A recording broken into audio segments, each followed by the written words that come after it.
Opening slide graphic text. Focus on the good things of life. Title: Mindsets. Image of John Armstrong. Logos, Belonging Matters, and TalksThatMatter.net. Really interesting topic, and it's one that arose later in the life of the theory of SRV. Back in the early 90s, Wolf had developed 7 themes of social role valorization, and began to see that there are a number of other impacts on this concept of people achieving the good things of life through valued social roles.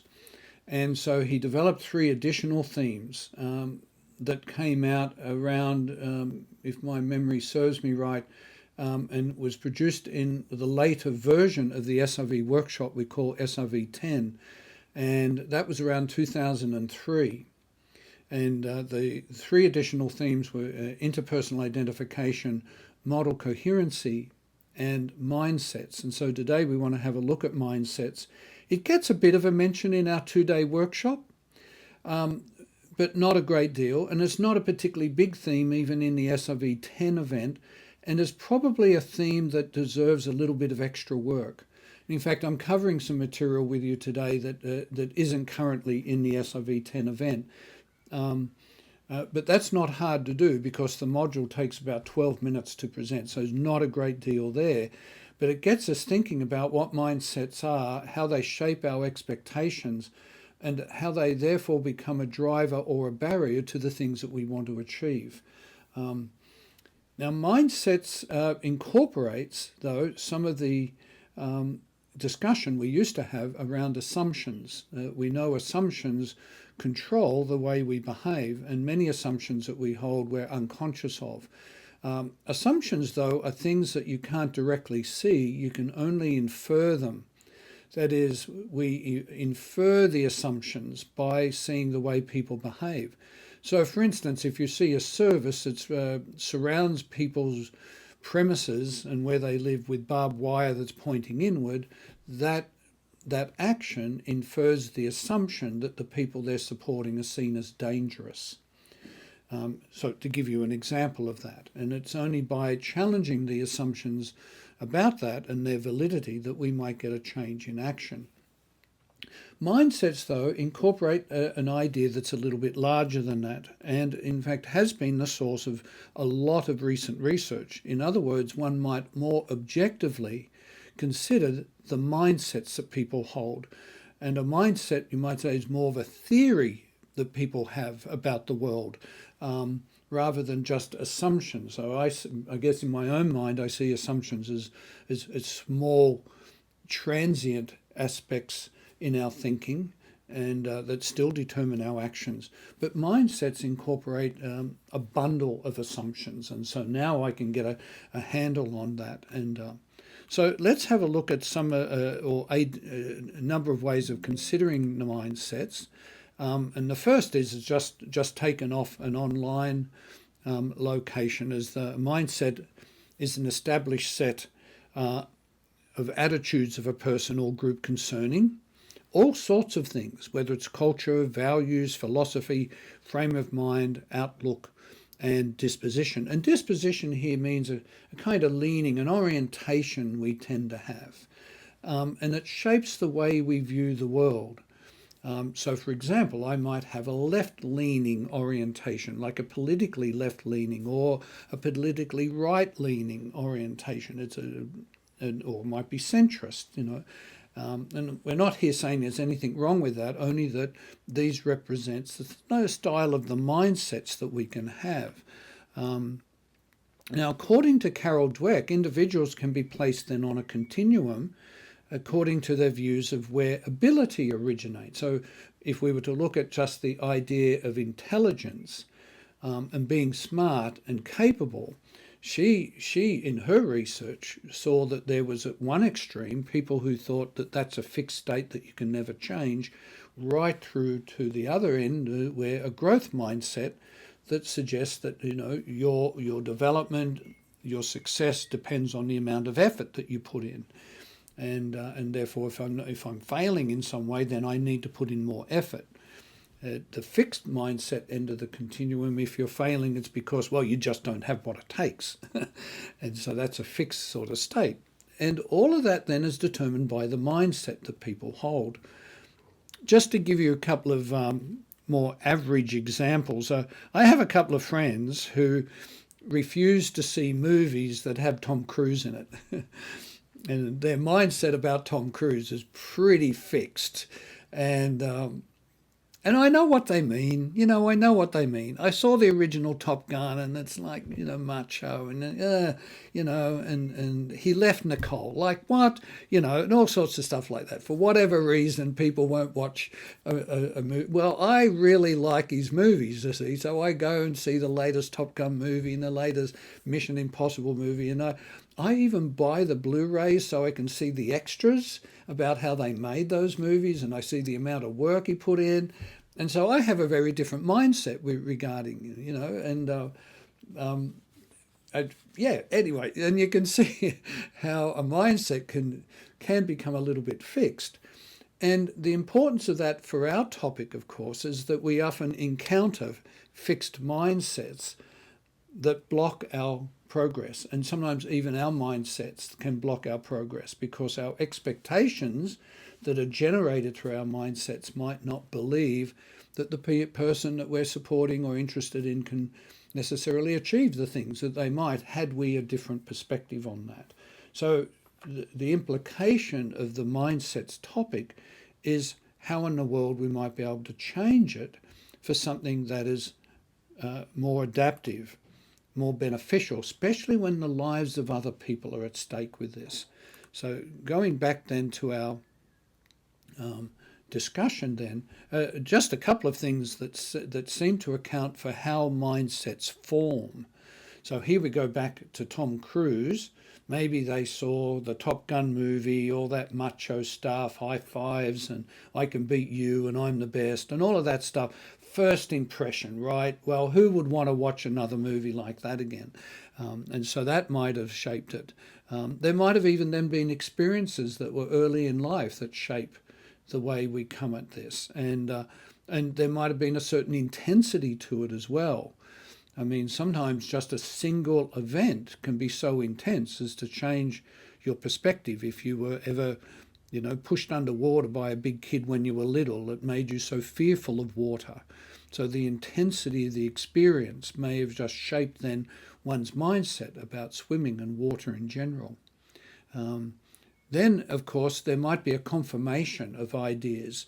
This links to the bias confirmation literature that suggests a strong bias in our perception is to try and confirm ideas we already hold and tend to reject anything, even to the point of never even considering it, that conflicts with that. So I can't convince my friends to come and see the latest Mission Impossible movie and see what you think. Well, there's just no one way I can do that. So they're only looking for confirmation now. Anything they see about Tom Cruise that confirms the idea that he's not worth watching, and maybe some other things as well in all of that. And an interesting one is that sometimes in our life we have had a very disconfirming experience, something so large and impactful that it's really turned our ideas around. So that's an interesting idea, and we want to elaborate that a little bit further as well. And so there's some of the things that seem to account for the formation of our mindsets. So our mindsets provide an orientation to the world. In a sense, it's through the lens of our mindset we get to understand the world. And of course, it'll bring distortions with that as well. And yet we tend to look at the world and think that we understand it as it really is, that our perspective on reality is real. And we don't often appreciate how perhaps we've come to believe things and hold views that aren't reflected in reality at all. And that would be true for all of us. We don't have 20/20 vision, and there are other writers that talk about this as well. Gary Klein, which we've mentioned in previous sessions, writes a lot about the nature of perception. But in this topic with SRV, it's how it influences our expectations of ourselves, first of all, our ability to believe that I'm capable of something in someone's life or our own, and therefore of others and what we expect of others, and what is possible in the world as a whole. Are those things achievable? Now, one of the things, of course, that many devalued people, and people with disabilities in particular, face, of course, are the low expectations, which is a prediction of future failure. And this can be a mindset for many people, especially if it's a fixed mindset. And of course, they will then likely create the very conditions where only failure can occur, perhaps by withholding opportunities from people or placing people into circumstances that they can't initially deal with. And of course, this low expectation is a very common pattern in regard to devalued people in generally, and it reinforces the devalued identity that is perceived. We know that devaluation is in the eye of the beholder. It's not something within the person themselves, but what is thought about that party. And therefore, it's a feature of these reinforced ideas that we see that come from a mindset. And the tricky thing is we don't like our mindsets being challenged all that much. And yet we see then that we've got this problem. So here we might put it in a nutshell, is that given that mindsets are so powerfully shape expectations, how can they be influenced to become more adaptive and constructive? So we're not saying here you shouldn't have a mindset. Man, if you don't have a mindset, then you have no categories. You have no way of thinking about the world at all, or of having conception of it. And there have been some philosophers who've written about the complete removal of all categories. And Jacques Derrida wrote about that. And has shaped our use of language from then on. And there's a bit of a warfare around that. So we're not calling for the removal of mindsets, only mindsets that are more valid, assumptions that are more valid, rather than saying you can't hold them. Even stereotypes are things that you can't get rid of, because we can't think of the world, especially a world we don't know exactly, without thinking of a stereotype about it. You can't think of, for instance, about Japanese people unless you hold a certain stereotype, a category about people who are Japanese. And it would be inaccurate in all sorts of ways, unless I've met every single Japanese person, which isn't going to happen. And so I have to hold a category and have some things I think about. The downside, of course, is that I may be completely wrong or partially wrong to the extent that I injure those people through my false ideas. And so we want something that's far more accurate. What might shape that? So here's one way of looking at the problem, because we come at this slightly in different ways. We might say, I wouldn't have believed it if I hadn't seen it. And so this is where I am unconvinced until you prove it to me. And I therefore withhold and happy to keep hold of my stereotype, my mindset. And that means then seeing is believing. But there's another way of this works too. I wouldn't have seen it if I hadn't have believed it. And in those circumstances, believing is seeing. Which is interesting, because the field of geology is like this. They develop models for what happens within the earth, and then they go and see it, and they see it because they already believe it. And a lot of astrophysics is like this as well. But also you can have cultures, for instance, that believe if someone is sick, it's because someone has enacted a curse upon them. Sorcery's occurred, and then they go out to look for the person who inflicted that curse and to punish them. And there are lots of cultures around the world that have thought this, so they believe it and then they see it. And we come along and we think, well, we think they're sick because they caught a bug. And it's like, well, that's completely out of my frame of reference. I don't have a mindset that can absorb that paradigm. So for them, believing is seeing. Another way we might look at this is that we consider then, how do we change a mindset? We often think that, well, we need more education. We need to inform people. We think if we just tell them, then they'll get it. So this idea is that If I think a different way and analyze it a different way, then I'll change. And that's why we have a lot of these educational programs. If we just tell people that if they smoke and they're more likely of cancer, and we put those ugly messages on their cigarette packets, everyone will stop smoking. Well, gratifyingly, the smoking rate has dropped considerably, but it hasn't stopped vaping, for instance. So even when people know it, it doesn't necessarily change them. Knowledge about Tom Cruise alone isn't going to do the trick. And the reason for this is that it's not just about how we think, it's more about how we feel. If we see something that affects us emotionally, that is how I feel about something, that's when we tend to see change occur. So that presents a different way of thinking for us. If we're wanting to influence a mindset, we realize that whoever we're talking about, whether it's ourselves, and we might think of times in our life when, some event occurred that really, man, I felt that. Did that change my mind? And we realize that emotion is part of the change process, and that often without that emotion, you're not going to see the change. It's not going to happen. Now, let me go back to my webcam, one particular author who's good on this stuff is a guy named Jonathan Haidt. And Jonathan Haidt has written a number of very influential books, and you'll see too, author of The Righteous Mind. The Righteous Mind actually came later than this book. And you'll see on the cover of this particular book that there's an elephant swimming in the water. So you're looking from underneath up at the elephant through the water and the sky, and there's a rider on the elephant. And because he uses this elephant and the rider as a major metaphor for understanding how mindsets work.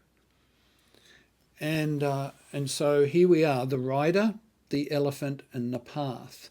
So if you get the book, The Happiness Hypothesis, you'll read certain chapters where he says that within each of us, we are made up of these two structures, one that wants to think about the problem, but the other who wants to do things on the basis of how we feel about the problem. So the rider and the elephant is us. The rider is our intellect, our analysis, our considered logical cognitive direction, you might say. How we think about something and analyze it. That's the rider. But we sit on an elephant, and the elephant is 400 times bigger than the rider.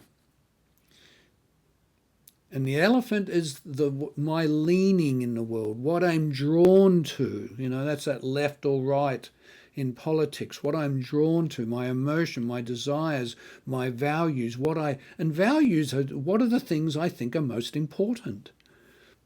And impulses. And of course, a lot of the time we're trying to harness those things for good actions, but sometimes they get the better of us, like in traffic.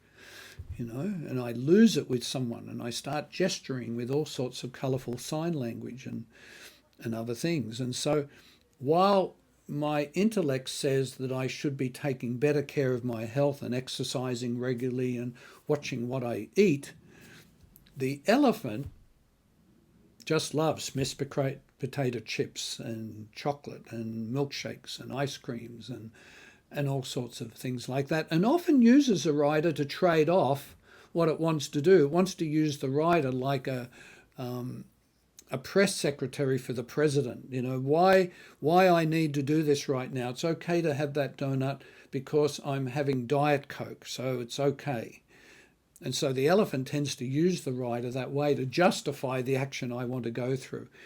The rider might have willpower, but it gets worn out easily. The elephant's persistent. I want it, and I want it now. And the rider's got all the reasons for why that's not a good idea, but eventually it gets worn out. Now, in the change arena, though, we had two other authors. So these authors are the Heath brothers, Dan and Chip Heath. And in their book, they've got a number of really excellent books, very easy to read, very practical. This one is a beauty called Switch: How to Change Things When Change is Hard. And it's a great little book because it incorporates this model of Jonathan Haidt's. It incorporates the rider and the elephant, but they add the path. Because what you want, if you're going to change things, is to get the rider and the elephant heading in the same direction. How can I bring my mindset, so to speak, to be in agreement with what I think needs to happen with my emotions so that it does happen? And the way they put this path is that it shows the rider where they're headed. The rider needs to know the direction. And that's why a concept like the good things of life is such a valuable concept, because it gives that direction. What did I contribute today that's a step in the direction of the good things of life? So the rider needs to know that, just like the rider of any staff member needs to know what's the direction we are heading to. As Stephen Covey said, before you start, have the end in mind. You need to know where you're going. The rider wants to know that. But the elephant needs to know why that's worthwhile. It has to have good reason for doing this direction. And it's a reason that has an emotional impact, right? That the good things of life are so important and such a contrast to how people are denied access to that. And so there's like a fire burning. So now the rider and the elephant are on the same path together. And now in their book, they give you 3 separate strategies for the rider and for the elephant and for shaping the path. In other words, you get 9 strategies for making change happen. So that's a valuable, constructive set of ideas that they offer in their book about how that occurs. So our final slide then can be seen then. The themes of SRV might now be recast. We see SRV in a sense as helping to shape our mindset. But it only shapes the mindset, you might say, of the rider part of us, our intellect about that, what it is we need to do. What shapes our emotions, the elephant part of us though, is our identification with the people we're supporting. We understand their woundedness or their vulnerability to woundedness, their heightened vulnerability to bad things happening, that often motivates us. The elephant is about motivation. What makes me go in this direction? And I get dedicated to that direction. What helps me do that? So we might recast SRV as offering then the building blocks for the rider and the elephant in shaping our mindsets. So we employ a role-valorizing mindset towards getting as conscious as we can, trying to deal with the unconsciousness of much of our actions, and much devaluation is unconscious. Our consciousness about the importance of interpersonal identification, our importance about enhancing the imagery to and about people, and compensating for heightened vulnerability, doing nothing less than our best, the bending over backwards, not adding to any existing wounds or even vulnerabilities to being further wounded, employing imitation and competency enhancement, our belief about people's capacity to grow and develop, everybody's capacity to grow and develop if given the right opportunities. See, that's a mindset, isn't it? A very valid one, but one that often gets replaced by other contradictory mindsets. And then role expectancies, how we set up the role and shape the roles through the setting, the grouping, the activities, the language, the appearance of people, and other miscellaneous imagery. So setting up those role expectations so firmly. And then, of course, the importance of participating with other people through their valued social roles. So in a sense, it's building our awareness of that. And of course, we have to start with our own mindsets, being willing to challenge our mindsets and form positive mindsets about the people that we know and support. Closing slide graphic text, with thanks to John Armstrong. Web address johnarmstrong.media. This video was made possible with the support of an information and capacity building grant through the Department of Social Services. Produced by Belonging Matters. Belonging Matters makes every effort to provide accurate and up-to-date material. However, information is subject to change and our materials for reference only. This video was produced on the land of the Wurundjeri Woi-wurrung and Ngunnawal people. Logos, Belonging Matters and talksthatmatter.net.